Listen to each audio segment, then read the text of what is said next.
Hello students, आज हम लोग क्यू एंगल यानी कि क्वाड्रिसेप्स एंगल पढ़ेंगे।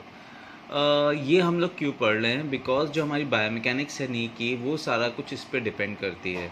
आप समझ लीजिए जो वेट बेयरिंग प्रोसेस है वो इसी के अकॉर्डिंग होता है, और हमने जीनू वेलगम जीनू वेरम पढ़ा था, वो भी इससे बहुत ज़्यादा रिलेटेड है। सो हम लोग बस एक छोटी सी बात करेंगे क्यू एंगल होता क्या है पहले, फिर उसका फिजियोलॉजी डिस्कस करेंगे कि इसके वजह से क्या क्या प्रॉब्लम होती है। सो क्यू एंगल, हम वेट बेरिंग की बात करें, सबसे पहले हमारी बात आती है क्यू एंगल पे। क्यू एंगल, क्वाड्रिसेप्स एंगल, ये एक mechanical axis of the leg और anatomical axis of the leg के बीच का एक एंगल होता है। अब ये एक्सेसेस क्या होते हैं? You can see in this diagram. ठीक है, हेड से हम पहले भी बात कर चुके हैं। हेड से जो कि आपका टूवर्ड्स एक एक्सेस बनता है पेटला की तरफ, that is your mechanical axis. And anatomical axis जो आपका शाफ्ट से लेकर के टूवर्ड्स टिबियल टिब्रोसिटी एक एंगल बनता है। ये जो लाइंस हैं, these are your anatomical axis.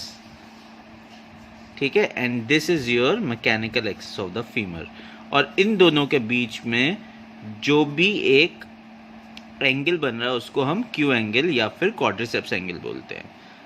ठीक है, अब अगर मैं इसको आप लोगों को और अच्छे एक्सप्लेन करूँ, anatomical axis of the leg, तो anatomical axis of the leg is also very important. Anatomical axis of the leg का मतलब हुआ anatomical axis of the femur and anatomical axis of the tibia के बीच में जो भी एंगल बनता है उसको हम anatomical axis of the leg कहते हैं। I will just show you here in this diagram, you can see. ठीक है, ये हमारे फीमर का एनाटॉमिकल एक्सिस है, ये हमारे टीबिया का एनाटॉमिकल एक्सिस है। ठीक है, ठीक है, ये 150 to 170 नॉर्मल होता है, कुछ लोगों में 185 भी होता है। We can consider it normal. बच्चों में नॉर्मली वैरम होता है, धीरे धीरे करके वो बढ़ जाता है, जैसे 3 से 4 बच्चे जैसे वेट बेयरिंग बढ़ती है। ठीक है, तो ये वैरम होता है, तो हमेशा 170 से ज़्यादा होता है। ठीक है, और अगर किसी को वेलगम है, ठीक है, और 8 साल से ज़्यादा है, तो उसको हम जीनू वेलगम हमेशा बोलते हैं। इस पे भी डिपेंड कर सकता है, और यही एंगल अगर आप इसके और इसके बीच में बना दें तो यहाँ पे क्यू एंगल हो जाएगा। And that Q angle is around 5 to 7 degrees in males and 11 to 13 degrees in females. Females में क्यों ज़्यादा होता है? Because of the broaden pelvis, जो इनकी पेल्विस है वो ज़्यादा ब्रॉड होती है। अब इससे हमें पता क्या चलता है वेट बेयरिंग पे कैसा स्ट्रेस आएगा, क्या क्या आएगा, उसके बारे में बात करते हैं। First of all, any angle between the mechanical axis या लाइन जो कि वेट बेयरिंग लाइन है या फिर वेट बेयरिंग एक्सेस है, और एनाटॉमिकल लाइन जो कि लॉन्गिट्यूडनल लाइन है फीमर से टिबियल टिब्रोसिटी की तरफ या फिर थ्रू पेटला, ठीक है, पेटला के बीच से, उसको हम बोलते हैं एनाटॉमिकल एक्सेस। और इन दोनों के बीच में जो भी एंगल होता है उसको हम क्वाड्रिसेप्स एंगल बोलते हैं, जहाँ पे क्वाड्रिसेप्स वर्क करती है। ठीक है, सो कोई भी एंगल में इंक्रीज होता है उस कंडीशन को हम बोलते हैं, इस एंगल में अगर एबनॉर्मल इंक्रीज हो जाता है तो जीनू वेलगम। ठीक, नाउ सी इन जीनू वेलगम क्या हो रहा है? एंगल इंक्रीज हो रहा है, इसका मतलब जो हमारे मीडियल एस्पेक्ट है, दैट मीडियल एस्पेक्ट, उसमें क्या होगा? टेंसाइल स्ट्रेस जनरेट होगा। ठीक है, वेलगम मैंने आप लोग पहले बताया था, वेलगम। ठीक है, वेलगस का मतलब GUS, घुसना, अंदर की ओर, फोर्स का कोई अंदर जाना। अब कोई चीज़ बाहर से अंदर जाएगी तो क्या होगा? इस पे टेंसाइल स्ट्रेस आएगा, और यहाँ पे क्या आएगा? Compressive stress.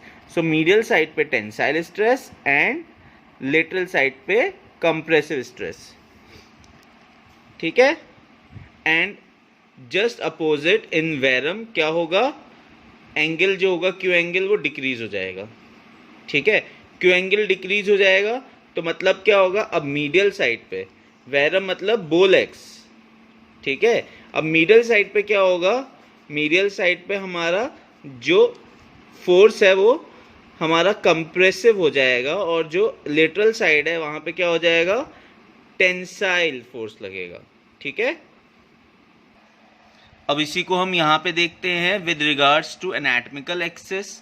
ठीक है, एनाटॉमिकल एक्सेस जैसे ही 170 से ज़्यादा हो रहा है तो क्या हो रहा है, वेलगम हो रहा है, ठीक है। और अगर एंगल एक्स 170 से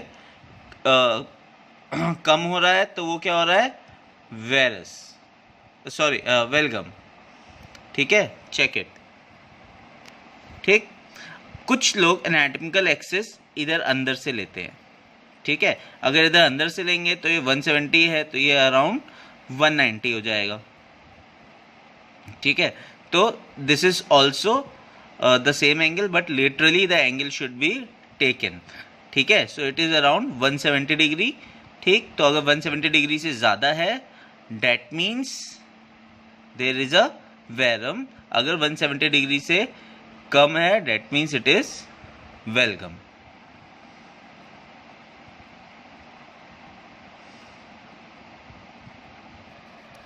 now check on this, it has been showed with the mechanical axis. अब वो कैसे जा रहा है, फीमर का मैकेनिकल एक्सिस, यहाँ पे वेलगम में फीमर का मैकेनिकल एक्सिस देखिए कहाँ पे जा रहा है, तो यहाँ पे टेंसाइल स्ट्रेस पड़ रहा है, चेक इट। और इस तरफ कौन सा स्ट्रेस पड़ रहा है, कंप्रेसिव स्ट्रेस, मीडियल साइड पे टेंसाइल और यहाँ पे कंप्रेसिव स्ट्रेस, क्योंकि जो लाइन ऑफ ग्रेविटी है वो इस तरफ क्यों जाएगी, वेट बेरिंग इस तरफ क्यों आ जाएगी, ठीक है, ठीक है। जिसकी वजह से यहाँ के लिगामेंट्स टूट, यहाँ के जो मीडियल MCL होता है वो ज़्यादा जल्दी ब्रेक हो जाता है।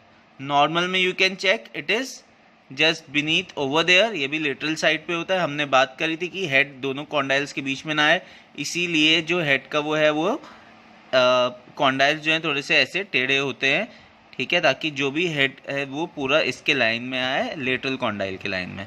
नाउ इन दिस वेरम में क्या होगा, वो मीडियल साइड पे ज़्यादा जाएगा, जो कि ऑस्ट्रोआर्थराइटिस में बहुत कॉमन होता है। और इसी वजह से मीडियल साइड जब भी ऑस्ट्रोआर्थराइटिस होता है बोइंग ऑफ लेग्स होती है और मीडियल कंपार्टमेंट में सबसे ज़्यादा स्ट्रेस पड़ता है, ठीक है। तो यहाँ पे क्या होगा, मीडियल साइड पे कंप्रेसिव है और यहाँ पे लेटरल साइड पे क्या है, tensile stress. That was all about the genu valgum and genu. Now osteokinematics of tibial femoral joint. हम पहले ही बात कर चुके हैं, osteokinematics मतलब बोन की मूवमेंट, और इसमें कौन कौन सी मूवमेंट्स होती हैं, flexion extension and rotation, lateral and medial rotation. Flexion extension हमेशा सजाइटल प्लेन में होता है, इसमें फ्रंटल एक्सिस पे, ठीक है। देन उसके बाद इसकी रेंजेस जो कि हम पहले भी बात कर चुके हैं, 10 डिग्रीज मैक्सिमम हाइपर एक्सटेंशन होती है, ठीक है, जो कि नॉर्मल रेंज पे होती है। इसके बाद होगी तो फिर उसको जीनू रिकर्वेटम कहेंगे, क्या कहेंगे, जीनू रिकर्वेटम, ठीक है। 0 डिग्री आपका न्यूट्रल एंड देन उसके बाद 150 डिग्री ऑफ नी फ्लेक्शन, ठीक है। लेटरल रोटेशन और मीडियल रोटेशन, ठीक, ये हॉरिजॉन्टल प्लेन में होता है, वर्टिकल एक्सिस में होता है। जो लेटरल रोटेशन होता है हमने पहले ही बताया था वो ज़्यादा होता है, ठीक है। देन मीडियल रोटेशन, ठीक, जो मीडियल रोटेशन होगा वो क्योंकि मीडियल कॉन्डाइल बड़ा होता है उसके पास स्पेस भी कम होती है तो उतना ज़्यादा मूव नहीं कर पाएगा, ठीक है। सो मीडियल रोटेशन कम होता है, it is almost half of the lateral rotation, ठीक है। So lateral rotation is 30 degree to 15 degree of medial rotation. Now we will be talking about some other facts of flexion and extension and active and passive insufficiency with that as well. So when flexion and extension occurs with the relation of hip extension and flexion, या फिर आपकी position prone और supine position या फिर weight bearing position, flexion extension of the knee also creates some different pattern, ठीक है। And all these patterns, जैसे कि मान लो कि change in the axis is known as evolute, ठीक है, उसका एवोल्यूशन हो जाता है, चेंज होता है एक्सिस का, कभी वो स्लाइटली मीडियल और लेटरल एक्सिस पे करता है, जैसे कि समझ लीजिए ऑब्लिक एक्सिस हो जाता है वो, ठीक है। और वो कब होता है और कब नहीं, इसके बारे में हम बात करते। लुक इनटू दिस डायग्राम, ठीक है, this is perfectly normal when you are in a prone position, ठीक है।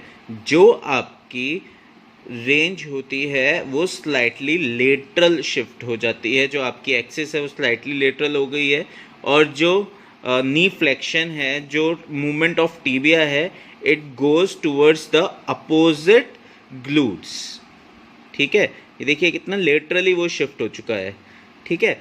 So it is very important to know, जब भी, ठीक है, कोई भी मूवमेंट होती है फीमर की इन फुल एक्सटेंशन में, तो क्या होगा, जो टीबिया होगी वो स्लाइटली लेटरल जाएगी, ठीक है। अगर अगर फीमर जो है फुल फ्लेक्शन करती है तो वो स्लाइटली मीडियल होगी, ठीक है। मतलब कि मान लीजिए आप बैठे हुए हैं, ठीक है, वो आपकी फीमर, आपका हिप जॉइंट जो है फ्लेक्शन की पोजीशन में है, तो जो आपकी टीबिया होगी वो स्लाइटली मीडियल जाएगी। अगर आप लेटे हुए हैं उल्टा प्रोन में, और जब आप ये करेंगे तो उसकी जो एक्सिस होगी स्लाइटली लेटरल शिफ्ट हो जाएगी, ठीक है। That is known as evolute. Now, when we'll be talking about passive and active insufficiency, we always have been talked about hamstrings, ठीक है, नी फ्लेक्शन, क्योंकि वो डबल जॉइंट मसल है.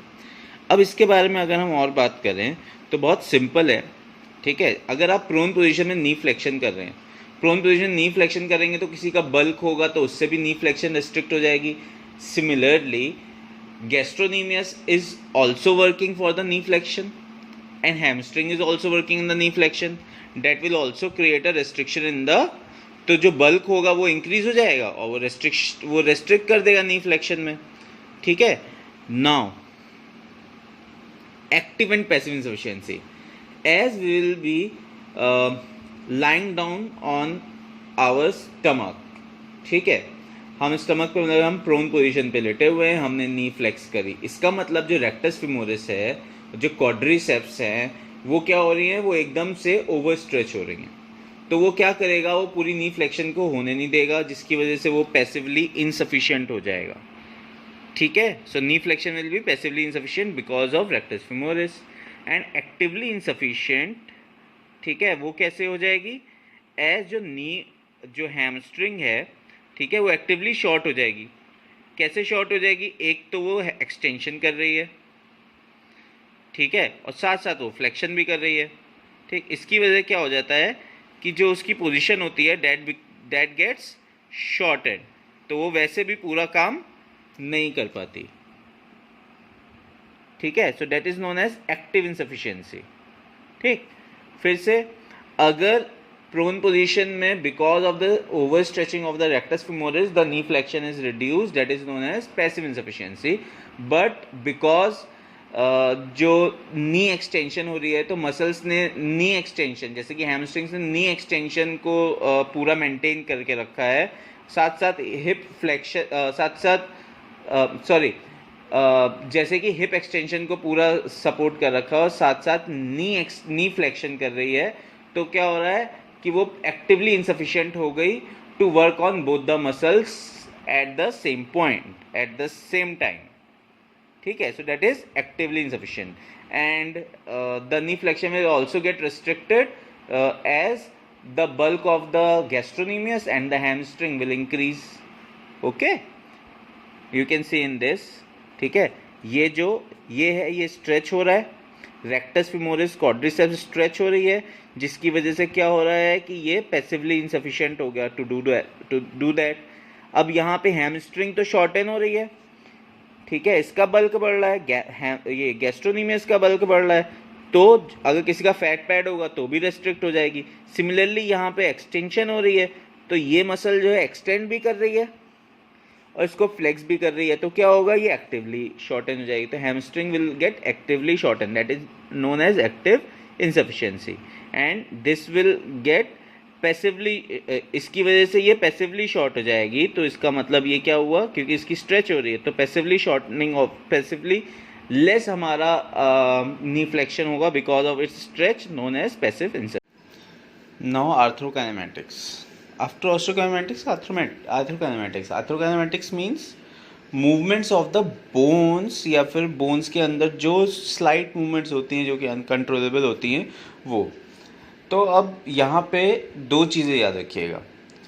जब टीबिया फिक्स्ड होगी तो फिर फीमर मूव करेगा टीबिया पे, और जब फीमर फिक्स होगी तो टीबिया मूव करेगा. That is like closed kinematic chain और an open kinematic chain. Closed kinematic chain मतलब कि स्वेटिंग करना, स्क्वेटिंग के टाइम पे फीमर मूव्स, ठीक है। और जब आप नॉर्मल सिर्फ जैसे प्रोन लाइन में फ्लेक्शन कर रहे हैं या फिर सिटिंग में फ्लेक्शन कर रहे हैं तो आपकी टिबिया मूव करती है, ठीक है। So now first of all will be reading movement of femur on tibia, ठीक है। हम सबको पता है convex concave rule, so this is कॉन्वेक्सो concave rule because the condyles of femur is your convex surface and it will be moving on the tibial condyles that will be concave surface. तो क्या होगा, sliding and rolling opposite side पे होगी, ठीक है। और bone यहाँ पे मूव करेगा, उसके अपोजिट सारा कुछ होगा। सो फ्लेक्शन में क्या है, आपकी पोस्टीरियर स्लाइडिंग हो रही है और पोस्टीरियर रोलिंग हो रही है और एंटीरियर स्लाइडिंग हो रही है। एक्सटेंशन में क्या है, आपकी एंटीरियर रोलिंग हो रही है, पोस्टीरियर स्लाइडिंग हो रही है, ठीक है। Then next will be your movement of tibia on femur, ठीक है।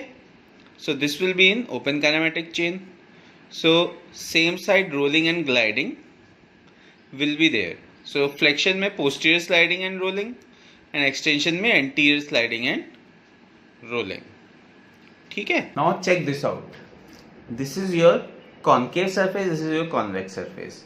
Now when femur moves on concave, movement is this, ठीक है। स्लाइडिंग किधर हो रही है, मूवमेंट के अपोजिट रोलिंग एंटीरियरली। तो जब ये एंटीरियरली जा रहा है तो मूवमेंट रोलिंग भी यहीं पे हो रही है लाइक दिस, ठीक है। और जो ये स्लाइडिंग है उसके अपोजिट हो रही है, ठीक है।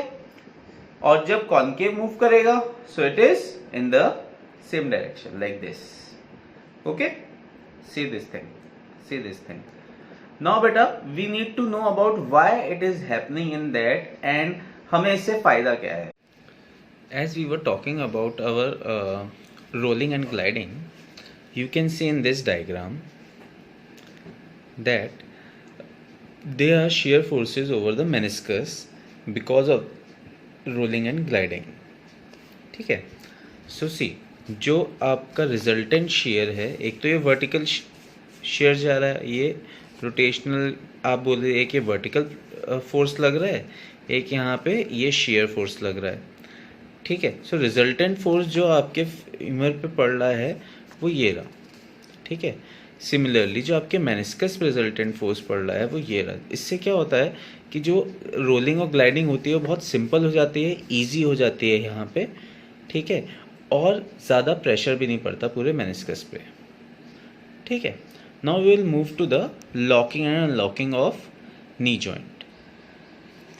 Simple, locking occurs when the knee is in extension, unlocking occurs when we start flexing the knee, ठीक है। सो याद रखना, फीमर भी कर सकती है, टिबिया भी कर सकती है लॉकिंग एंड अनलॉकिंग, ठीक है। जब हमारा ओपन काइनेमेटिक चेन है, मतलब कि जब हम नॉर्मल नी को फ्लेक्स एंड एक्सटेंड कर रहे हैं तो टिबिया मूव करती है, हमने अभी बात करी, ठीक है। और जब क्लोज काइनेमेटिक चेन है तो फीमर मूव करती है, ठीक है। सो हम लोग यहाँ पे लॉकिंग में क्या होगा, अगर फीमर मूव करेगी क्लोज काइनेमेटिक चेन में तो फीमर क्या करेगी, मीडियल रोटेशन।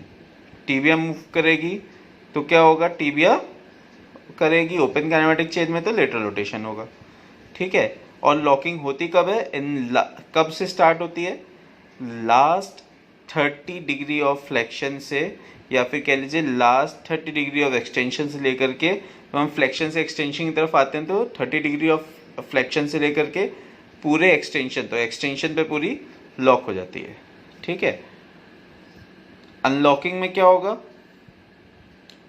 सिंपल, अनलॉकिंग में भी वही चीज़ होगी कि फीमर क्या करेगा, उल्टा करेगा, फीमर लेटरली रोटेट करेगा, टिबिया क्या करेगा, मीडियली रोटेट करेगा, ठीक है।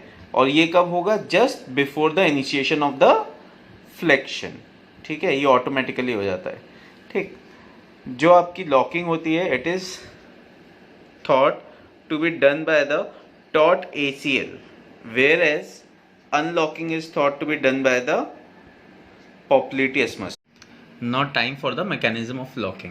अभी हमने बात कर ली कि जो लॉकिंग होती है वो लास्ट 30 डिग्री ऑफ फ्लेक्शन से स्टार्ट हो जाती है। तो ये होता कैसे है उसके बारे में बात करते हैं। जैसे हम सब जानते हैं कि मीडियल कॉन्डाइल बड़ा होता है और लेटरल कॉन्डाइल छोटा होता है। तो लेटरल कॉन्डाइल क्या करता है, लेटरल कॉन्डाइल जो है वो अपनी रोलिंग और gliding movement 30 degree of flexion पे, मतलब कि जब हम फ्लेक्शन से एक्सटेंशन पे आ रहे हैं तो जब 30 डिग्री ऑफ फ्लेक्शन रह जाता है तो उसकी रोलिंग और ग्लाइडिंग ख़त्म हो जाती है। जबकि जो मीडियल कॉन्डाइल होता है वो अभी भी ग्लाइड कर रहा होता है। ठीक है, जो मीडियल कॉन्डाइल है वो अभी भी ग्लाइड कर रहा है, अभी भी रोल कर रहा है। तो क्या होता है, इसके साथ क्या होता है, जो रोलिंग है वो एंटीरियरली होगी और जो ग्लाइडिंग है वो पोस्टीरियरली होगी। ठीक है, तो जो इन दोनों की वजह से क्या होता है, जो कॉन्डाइल है वो मीडियली रोटेट होने लगता है, एज जो लेटरल कॉन्डाइल है वो वहाँ पे रुक जाता है। ठीक है, सो इस मीडियली रोटेशन के साथ साथ वो अपनी रोलिंग ग्लाइडिंग करने लग जाता है। ठीक, नाउ जब बिल्कुल लास्ट 5 डिग्री ऑफ एक्सटेंशन आता है उसको हम मीडियल रोटेशन, वहाँ पे सबसे ज़्यादा होता है लास्ट 5 डिग्री ऑफ एक्सटेंशन। ठीक है, वहाँ पे मीडियल रोटेशन सबसे ज़्यादा होता है और नी लॉक हो जाती है एक्सटेंशन में जाते जाते। और ये जो मीडियल रोटेशन है ये ऑटोमेटिक हो रहा है। ठीक है, सो ये जो मीडियल रोटेशन है हमारे लास्ट 30 डिग्री से लेकर के लास्ट 30 डिग्री फ्लेक्शन से लेकर 0 डिग्री ऑफ एक्सटेंशन तक, इसको हम लोग ऑटोमेटिक या फिर टर्मिनल रोटेशन बोलते हैं of knee joint, and that is something जो कि रिस्पॉन्सिबल है नी जॉइंट लॉकिंग में। ठीक है, सो इसी को हम लोग लॉकिंग मैकेनिज्म या फिर स्क्रू होम मैकेनिज्म भी बोलते हैं ऑफ नी जॉइंट। ठीक है, अब इस पोजीशन में क्या होता है, इस पोजीशन में जितने भी आपके टिश्यूज़ हैं या फिर आपके मेनिस्कस है या फिर आपके दोनों कॉन्डाइल्स हैं वो सबसे ज़्यादा अप्रॉक्सीमेट पोजीशन पे आ जाते हैं। जितने आपके लिगामेंट्स हैं वो सबसे ज़्यादा टाइट हैं। जो आपकी और सॉफ्ट टिश्यू स्ट्रक्चर्स हैं उन सब पे प्रेशर ज़्यादा पड़ रहा है। So it is your close pack position. ठीक है, अब जब हमें दोबारा से फ्लेक्शन करना है तो क्या होगा, अब फ्लेक्शन करते समय व्हाट विल हैपन, जो मीडियली रोटेटेड नी है आपका वो तो ऐसे नहीं हो सकता ना फ्लेक्शन। ठीक है, क्योंकि वो सजाइटल प्लेन में नहीं जाएगा। ठीक है, तो अब क्या होता है, जैसे ही फ्लेक्शन स्टार्ट करता है तो जो मसल्स होती हैं वो इटसेल्फ काम करने लगती हैं, और उसके लिए सबसे इंपॉर्टेंट मसल होती है पॉप्लिटियस, जिसको हम की भी बोलते हैं, की ऑफ दिस लॉक्ड नी। ठीक है, जो पॉप्लिटियस मसल होती है वो इस लॉक्ड नी को क्या करती है, इस लॉक्ड नी को खोल देती है, मतलब कि आपके जो laterally rotation of the femur कर देती है या फिर टीबिया का मीडियल रोटेशन कर देती है। ठीक है, और ये ऑटोमेटिकली हो जाता है और फिर उसके बाद नी जॉइंट अनलॉक हो जाता है और ये मूव करने लगता है। So that was all about tibiofemoral joint. Now there are certain muscles in it जिसके बारे में हम बात कर सकते हैं और पीपीटी में मिल जाएगा। जो आपकी एंटीरियरली मसल्स होती हैं वो कौन कौन सी होती हैं, जो आपकी थाई पे होंगी वो मसल्स होंगी, देखिए एक्सटेंसर्स, जो भी एंटीरियर थाई पे होंगी वो होंगी एक्सटेंसर्स। सबसे इंपॉर्टेंट मसल्स आपकी क्वाड्रिसेप्स। हमने अभी तक 4 टाइप्स ऑफ मसल्स पढ़े हैं क्वाड्रिसेप्स की, कौन कौन सी, vastus medialis, vastus lateralis, vastus intermedius, rectus femoris. आप लोगों को मैं बताना चाहूँगा, हाल ही में एक और मसल 2018 में कुछ कैडेवर्स पे मिली थी जिसको हम TSI भी बोलते हैं या फिर TVI भी बोलते हैं, ट्रांसवर्स वास्टस इंटरमीडियलिस। ठीक है, और it is one of the very important muscles. ठीक है, जिसके ऊपर अभी भी बहुत सारी रिसर्च चल रही है, बहुत सारे कैडेवर्स पे मिली है और जा करके पेटेलर टेंडन पे ही जाकर, मतलब कि क्वाड्रिसेप्स टेंडन में ही जा करके अटैच हो जाती है। ठीक है, देन इसके अलावा हमारी एक और मसल होती है जिसको हम एंटीरियर थाई पे ही मानते हैं, इज नोन एज आर्टिकुलरिस जेनू। छोटी मसल होती है जो कि क्वाड्रिसेप्स के टेंडन के साथ ही अटैच हो जाती है और डिस्टल फीमर पे लगती है। But quadriceps as the name suggest itself they are 4 muscles. ठीक है, सो आप ये 4 ज़रूर याद रखिएगा, rectus femoris, vastus medialis, vastus intermedialis, vastus lateralis. ठीक है, देन उसके बाद पोस्टीरियरली, ठीक है, आपकी हैमस्ट्रिंग एंड गैस्ट्रोनीमियस, तो ये आपके फ्लेक्सर्स हैं, दोनों गैस्ट्रोनीमियस मसल्स हैं, ठीक है, याद रखिए, लेटरल एंड मीडियल, ठीक, बहुत इंपॉर्टेंट मसल्स हैं जिसके बारे में हम बात कर चुके हैं, ठीक है। देन उसके बाद मीडियल रोटेटस, जो आपकी हैमस्ट्रिंग है, हैमस्ट्रिंग दो तरीके से शिफ्ट हो जाती है, जो सेमीटेंडनस है, सेमी मेम्ब्रेनस है, वो मीडियल साइड पे चली जाती है, ठीक है, और जो आपका बाइसेप्स फेमोरिस है वो लेटरल साइड पे चली जाती है। तो जो मीडियल साइड पे जाएगी वो मीडियल रोटेशन करेगी, ठीक है, और जो लेटरल साइड पे जाएगी वो लेटरल रोटेशन करेगी। एंड मीडियल रोटेशन में हमने पहले ही बात कर ली, द की मसल, ठीक है, is known as your popliteus muscle, ठीक है। So these are the muscles of your knee joint, tibiofemoral joint. Next lecture में हम लोग पेटेलोफेमोरल जॉइंट पढ़ेंगे। आई होप आप लोगों को समझ में आया होगा। Thank you.